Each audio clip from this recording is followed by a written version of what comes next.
Assalamualaikum viewers. Hope for best of your health and iman. How are you all? I hope you are all in best of your health and iman.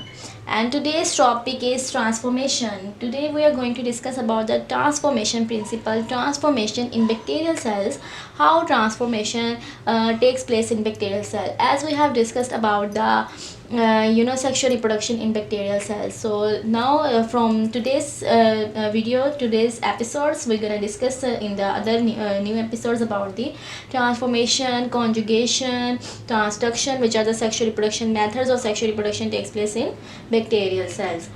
And today's topic is transformation. Transformation, as its name shows, that transformation means a transfer of something. So in this process transfer will take place, and as I have told you in its basic definition, and that is in transformation there will be just one transfer of genetic material from one donor to the recipient cell. There will be no physical contact and no other thing which gonna take place for this process. And the first of all, Griffith, a scientist, which in 1928 he discussed about the transformation, because he was working on Streptococcus pneumoniae, the first one bacterium which produces the pneumonia fever, as I hope you all know about pneumonia fever. So Streptococcus pneumoniae, it causes the pneumonia fever. So Griffith was working with Streptococcus pneumoniae, and he discovered first of all that what is genetic material and is hereditary material, or this material is transforming from one cell to the other cell. He was working with Streptococcus pneumoniae, and what he noticed, he noticed two strains of the bacterium, this Streptococcus pneumoniae. One was S type, capsulated type, virulent type, and the one was non-capsulated, R type, and non-virulent type.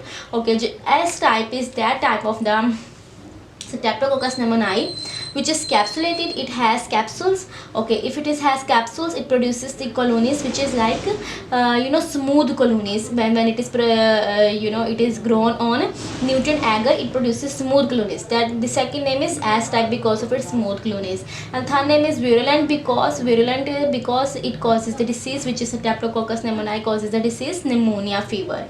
And the second type he noticed that is R type, which is non-capsulated, do not have capsule and capsule covering, and in this way R type does not produces the capsules and produces a rough colonies when grown in nutrient agar, and non-virulent, and it does not causes the disease pneumonia fever. So what happened, he injected just R type, which is rough type. Now if R type cell, one bacterial cell, if it is injected with R type, whether it gonna have disease or not?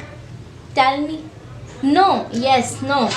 Injected, it will not produces the disease, which is R type, so that's why it will not produces the disease. And the second is the heat killed S type. So heat killed S type is that type in which S type is that type which produces the disease, but now it is heat killed. It means that it will also do not cause the disease. So what did he do? Griffith injected R type plus heat killed S type. Both types are now non-virulent. But what he got the results? He got the result that mouse was died. So it was unexpected result. So mouse was died. Why mouse was died? He said that there is some factor which converted this S type into this R type into living S type, and he named this factor as transforming principle. So he named that that agent which convert a R type into living S type, which caused the disease in mouse. So he said that there is something which converted the S type, which was R type, which was was non-virulent, into S type, and in this way disease was caused. Then identification of transforming principle. The that factor which he just noticed in this experiment is then hereafter in 1944 it was then identified, separated, isolated by Avery, McCoy and McCarthy. So these scientists take handle of this, and they isolated and identified this material, and they cause that it is the DNA.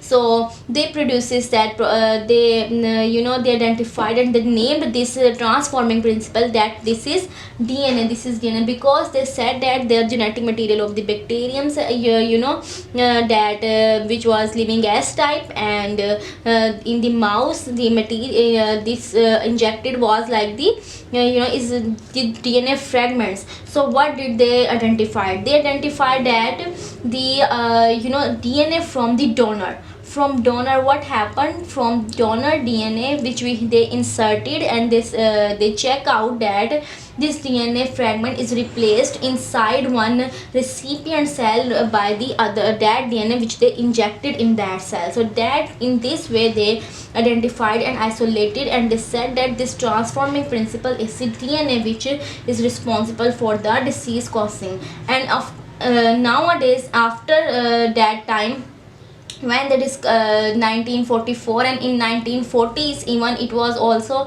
DNA or the genetic material transforming principle, it was also isolated and identified in Bacillus and Azobacter.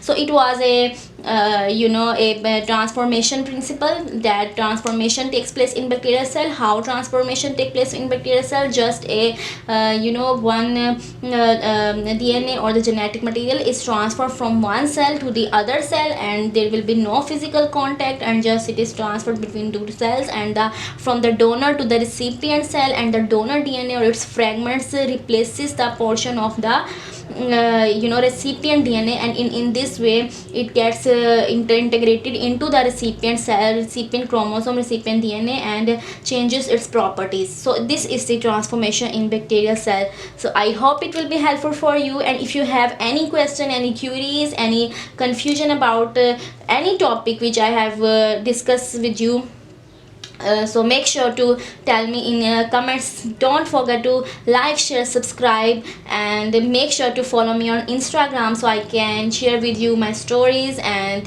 all of it which you want to share with me. Bye bye. Allah Hafiz.